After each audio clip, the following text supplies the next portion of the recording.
Recoucou. Alors c'est encore moi. Alors aujourd'hui je vais vous faire la vidéo concernant l'influence des vies intérieures sur notre vie de tous les jours et sur notre vie présente.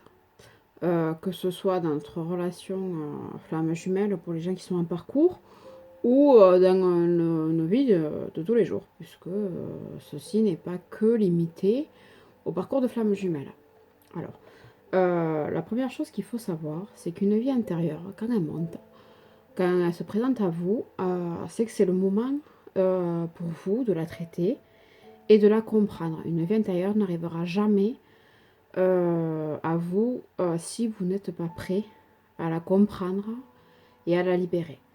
Une vie intérieure, c'est tout ce qui est les incarnations que vous avez pu passer avant. Donc ça fait partie de vos blessures, d'incarnation, de vos karmas et tout ça. Les vies intérieures, elles vous façonnent un petit peu. C'est-à-dire que c'est tout l'assemblage de toutes les vies passées que vous avez vécues qui font que vous êtes la personne que vous êtes aujourd'hui. Que ce soit donc directement vos vies à vous, mais aussi la vie de vos parents, grands-parents ou quoi que ce soit. Des lignées transgénérationnelles. Parce que tout ceci aussi influence qui vous êtes.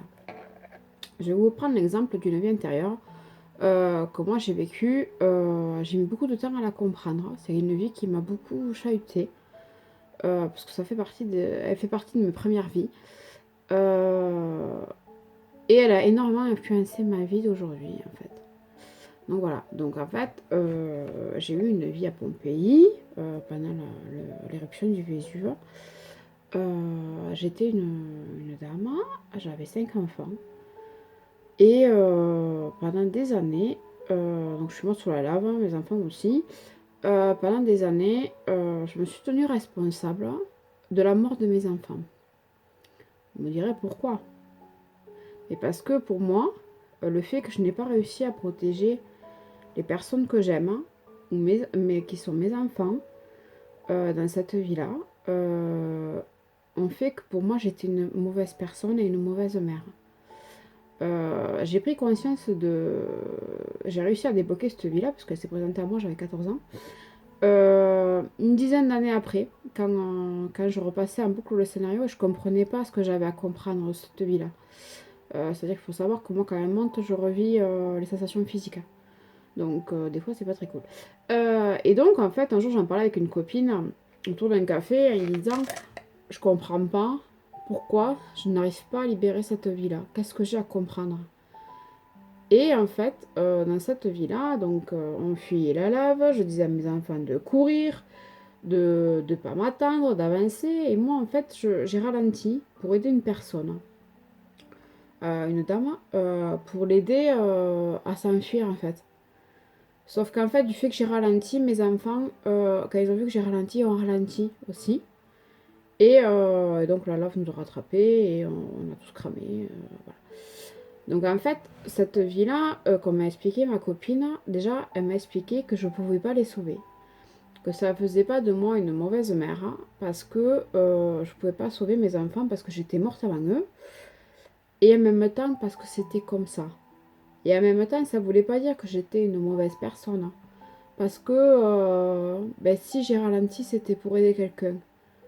Donc, pendant des années, je me suis tenue responsable. Je me suis pensée être une mauvaise personne, hein, être un danger pour les personnes que j'aimais. Récemment, j'ai repris conscience qu'en fait, j'avais peut-être pas forcément fini de traiter cette blessure. Même si cette vie-là était traitée, il y en a d'autres où ça refaisait écho et que j'avais encore des choses à traiter en lien avec ça. Après, il y a plusieurs vies, hein. On n'en a pas que 7 comme certains disent, ou quoi que ce soit. On a autant de vies que de leçons qu'on a eu à apprendre. Donc il y en a eu d'autres aussi où j'avais fait des vœux de pauvreté. Il y a des vies où je suis morte de faim. Donc les celles où j'étais morte de faim, c'est-à-dire que la façon qu'elle influence dans ma vie d'aujourd'hui, c'est-à-dire que je suis quelqu'un que si je dois être amenée à sauter un repas ou à pas manger, j'ai mon corps qui se met en panique. C'est-à-dire que pour moi, c'est impensable de sauter un repas. C'est-à-dire que physiquement par là, j'ai tous les warnings de mon corps qui s'allument. C'est-à-dire que je suis limite presque après à passer dans l'excès, donc je ne peux pas sauter un repas. Même si je suis malade, que j'ai pas faim, je vais me forcer, mais je vais manger. Et en fait, quand je me suis posé la question de pourquoi ça, et pourquoi quand j'ai eu des problèmes de santé, que j'ai mes intestins qui se sont arrêtés, j'ai pris énormément de kilos. Donc j'ai pris 35 kilos. Et en fait, je l'ai fait avec une copine qui fait des lectures akashiques, qui s'appelle Lisa, Lisa Arwen, qui est géniale, qui est une super belle personne. Et en fait, dans cette vie-là, quand j'ai demandé pourquoi, quel était ce rapport avec la nourriture, parce que j'avais toujours remarqué qu'il y avait un lien étroit avec la nourriture. Et en fait, c'est une vie qui est remontée où j'étais morte de faim en Sibérie et de froid. Et donc, mon corps a peur que le schéma se reproduise.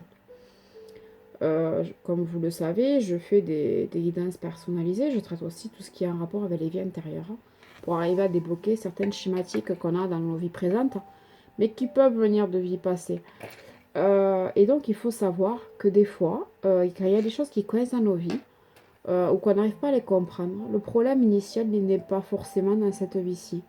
Il y a une situation qui fait que ça sera réactivé. Mais le problème initial peut venir d'une vie intérieure. Parce que dans une vie antérieure, on a manqué de toit, parce qu'on a manqué de nourriture, parce qu'au contraire, on a connu l'opulence, mais on apprend en fait de la dualité. On apprend de nos leçons, et tout ceci, même nos vies où on n'a pas été des super belles personnes, hein, tout le monde y passe. J'étais pilleuse de tombes en Égypte, par exemple. Je l'ai payé pas mal dans cette vie-ci. Mais moi, dans cette ville en Égypte, j'étais super fière de moi, hein. Il n'y avait pas de souci. Je voyais pas du tout la cause à effet que ça pouvait avoir.